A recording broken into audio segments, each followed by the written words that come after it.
Indudablemente, la batalla de Normandía ha sido el enfrentamiento bélico más importante de la historia moderna. Librada entre el 6 de junio y el 20 de agosto de 1944, en el marco de la Segunda Guerra Mundial, fue el momento decisivo para que los aliados lograran el inicio del desmembramiento de la Alemania nazi, que durante 4 años había asolado a Europa, al punto de que se forzó esta unión extravagante para su época, pero necesaria, entre Gran Bretaña, Estados Unidos y la Unión Soviética. Otros países y organizaciones, como la Francia Libre, habrían de unírseles, así como algunos otros grupos partisanos y de miembros de la resistencia de distintos países ocupados por Alemania. Sabemos de la batalla de Normandía a través de la referencia al día D, y esta nominación no era nueva. Militarmente se emplea el término día D para indicar el momento en el que se debe efectuar una operación de combate. No obstante, ha quedado para la posteridad para referirse al día 6 de junio de 1944, en el que comenzó el desembarco aliado en las playas de Normandía, al noroeste de Francia. Si bien hay que señalar que el 6 de junio no fue el único día de combate, sí fue el inicio de la operación naval, a la que se le bautizó Operación Neptuno, complementaria a la Operación Overlord, diseñada por el alto mando aliado de Europa, mismo que dirigía el general Dwight Eisenhower. Ha sido la mayor invasión anfibia y aerotransportada de la historia de la humanidad. Se llevó a cabo en 5 playas de asalto, con los siguientes nombres: Utah, Omaha, Gold, Juno y Sword. Todos estos nombres clave. Utah y Omaha a cargo de los estadounidenses, Gold y Sword de los británicos y Juno para británicos y canadienses. Al finalizar el 6 de junio y para principios del día 7, los aliados ya habían logrado establecerse en tierra y comenzar su avance a la liberación de Europa, comenzando por París, que estaba, como casi toda Francia, en manos de Hitler. Existen varias historias, testimonios, curiosidades y anécdotas que valen la pena destacar. He aquí algunos de estos. Uno de los hechos más conocidos resalta que el primer lugar liberado por los aliados fue el pueblo de Saint-Mère-Église. Sin embargo, una anécdota refiere que hubo un sitio pequeño primero. Resulta que la infantería ligera británica, al mando del mayor John Howard, se lanzó sobre el puente levadizo de Bénouville, logrando acabar con el triunfo media hora más tarde. Al lado de este puente había un pequeño café, propiedad de los señores Teresa y Jorge Gondry, que resultó ser el primer edificio liberado. Fue tanto el gusto que los señores Gondry desenterraron 99 botellas de champaña que tenían en su jardín. Durante las siguientes semanas invitaron una copa a todos los soldados aliados que pasaron por allí. De igual forma, médicos paracaidistas de la 101ª División Aerotransportada cayeron en la noche del 5 al 6 de junio en la iglesia de Angoville-au-Plain, entre Cherburgo y París. Fueron los sanitarios Ken Moore y Robert Wright que transformaron la capilla en un improvisado hospital de campaña, donde incluso fueron atendidos soldados alemanes. En sus bancos aún pueden verse restos de sangre de los combatientes atendidos. Pocos han escuchado sobre el capitán James Martin Stagg, meteorólogo británico. A él se le debió que la operación Neptuno iniciara el día 6 y no el día 5, como Eisenhower tenía planeado. Los alemanes estaban preparados para el inminente desembarco, aunque no sabían dónde se efectuaría, y estaban seguros de que sería en el paso de Calais, lo que permitió que concentraran la mayoría de sus fuerzas allí. El día 5 estaban mejor preparados, pero para el día 6 ya empezaba a cundir el desánimo entre estos, lo que favoreció a los aliados. Fueron las condiciones climáticas las que atrasaron el día D. Sir Frederick Morgan, encargado de planificar la operación Overlord, le dijo a Stagg: «Buena suerte con sus pronósticos. Si se cumplen, brindaremos con usted. Si no se cumplen, recuerde que lo vamos a colgar de la primera farola que encontremos por ahí. Afortunadamente para Stagg, todo resultó bien.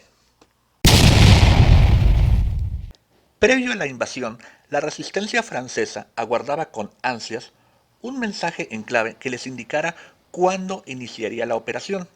A falta de una mejor tecnología en aquel entonces, se recurría a la radio, y más precisamente a la BBC de Londres. Los alemanes también conocían este hecho, y el almirante Canaris estaba también esperando el mensaje en clave. El día 1 de junio a las 9, la BBC transmitió los primeros 3 versos del poema Canción de Otoño de Paul Verlaine, que decían: los largos sollozos de los violines del otoño. Esto señalaba que había que esperar la segunda parte de este mensaje: hiere mi corazón con una languidez monótona. Y cuando éste llegara, indicaba que la invasión empezaría en las siguientes 48 horas o 2 días completos a contar del siguiente a las 0 horas. No obstante, los aliados retransmitieron este primer mensaje los días 2 y 3 de junio, causando desconcierto entre los alemanes. La segunda parte del mensaje finalmente se transmitió el día 5 de junio a las 6:30 de la tarde. Otros mensajes radiofónicos en clave que debieron escucharse fueron: hace calor en Suez, que les indicaba a la resistencia francesa que debían poner en marcha el Plan Verde, es decir, sabotaje a las líneas ferroviarias en las que confiaban los nazis para el transporte de suministros. El otro mensaje era: los dados están sobre el tapete, que concernía al Plan Violeta, es decir, sabotear las líneas telegráficas y telefónicas. Los demás planes eran los siguientes: el Plan Azul, sabotear las líneas de alta tensión; Plan Amarillo, destruir los órganos de mando del enemigo; Plan Negro, destrucción de depósitos de combustible; Plan Rojo, destruir los depósitos de municiones; y Plan Tortuga, neutralización de los caminos. Del otro lado del canal, Winston Churchill, el primer ministro británico, a sus 71 años insistía en alistarse como un soldado más y participar en el desembarco aliado, ante la negativa constante de todo mundo, especialmente de Eisenhower, que consideraba que el ministro estorbaría más de lo que ayudaría. Finalmente, fue una carta del mismísimo rey Jorge VI quien lo hizo entrar en razón, o más bien le fue prohibido enlistarse. La misiva real decía: querido Winston, es mi deseo instarte, una vez más, a que abandones tu idea de zarpar el día de. Por favor, considera mi posición. Soy más joven que tú, soy marino, y como rey, soy el jefe de los 3 ejércitos. Nada me gustaría más que zarpar con ellos, pero he decidido a no hacerlo. ¿Te parece justo que tú hagas precisamente aquello que tanto me habría gustado hacer? Solo así se calmó Churchill, quien dispuso de cualquier forma que su tren privado se mantuviese cerca de Eisenhower como un cuartel general móvil.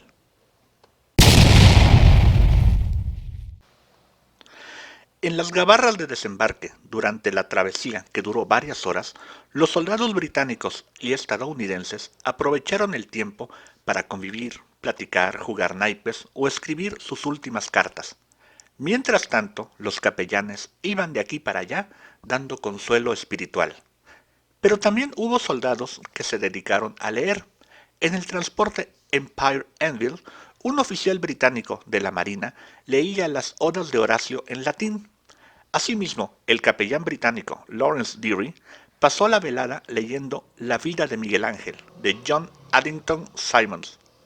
No serían los únicos. El capitán canadiense James Gillan se puso a leer el Salmo 23 de la Biblia, mientras que el comandante francés Philippe Kiefer, el único comando galo, se enrolló en sus mantas y recitó la oración de Sir Jacob Astley en la batalla de Edge Hill de 1642. Señor, tú sabes que hoy tendré mucho trabajo. Si te olvido, tú por lo menos no te olvides de mí.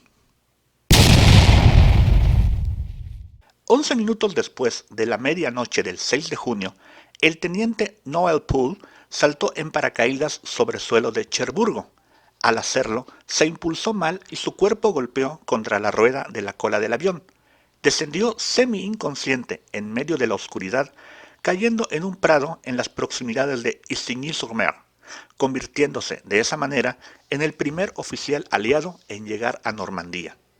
Muchos otros paracaidistas de la 82ª División Aerotransportada serían los primeros aliados en llegar a Normandía, muchos de ellos en la oscuridad nocturna.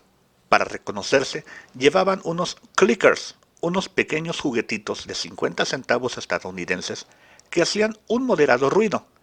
Para reconocerse, un hombre cliqueaba una vez y le respondían con 2 cliqueos. Esto sería funcional hasta que los alemanes se dieron cuenta. Cliqueaban ellos y de donde surgía el ruido de respuesta, disparaban. Se había establecido la Operación Fortitude, conocida como Operación Fortaleza. Esta consistía en convencer a los alemanes que el desembarco sería en Calais y no en Normandía. Fue la mayor operación de engaño y desinformación durante la Segunda Guerra Mundial. La más importante era la conocida como Fortitude Sur. Los aliados hicieron creer al Oberkommando alemán que existía un ficticio primer grupo de ejércitos de Estados Unidos al mando del general George Patton, para lo cual desplegarían cientos de aviones, tanques y lanchas inflables, que engañarían al ojo de los aviones de reconocimiento alemanes que surcarán la zona. Además, se emitieron fakes por radio acerca de supuestos ejércitos de invasión. Finalmente, tenemos el caso que fue muy popular durante mucho tiempo, el del paracaidista estadounidense John Steele. Durante la madrugada del 6 de junio comenzaron los bombardeos sobre el pueblo de Saint-Mère-Église, que como ya se mencionó, fue la primera población liberada por las tropas estadounidenses. Llegaron a este lugar 2 grupos de paracaidistas del 1er y 2º Batallón de la 82ª División Aerotransportada. Entre estos paracaidistas, el soldado raso John Steele aterrizó atorándose en uno de los pináculos de la torre de la iglesia del lugar. Trató de zafarse mientras la batalla se desarrollaba abajo, para apoyar a sus compañeros, pero sin lograrlo. Después de varias horas, fingió estar muerto y más tarde fue hecho prisionero por los alemanes, logrando escapar poco después y reincorporándose a sus compañeros de armas para continuar en la guerra. Posteriormente, este suceso fue inmortalizado con una estatua. El soldado Steele, al término de la guerra, fue nombrado ciudadano distinguido de Saint-Mère-Église y recibió el Corazón Púrpura y la Estrella de Bronce por sus acciones en la guerra. Murió en 1969, habiendo nacido en Metrópolis, Illinois, en 1912. Y bueno, esto sería todo por mi parte en esta ocasión. Espero que les haya gustado y si quieren más anécdotas de la Segunda Guerra Mundial, escríbanme en sus comentarios y denle un like a este video. Muchas gracias.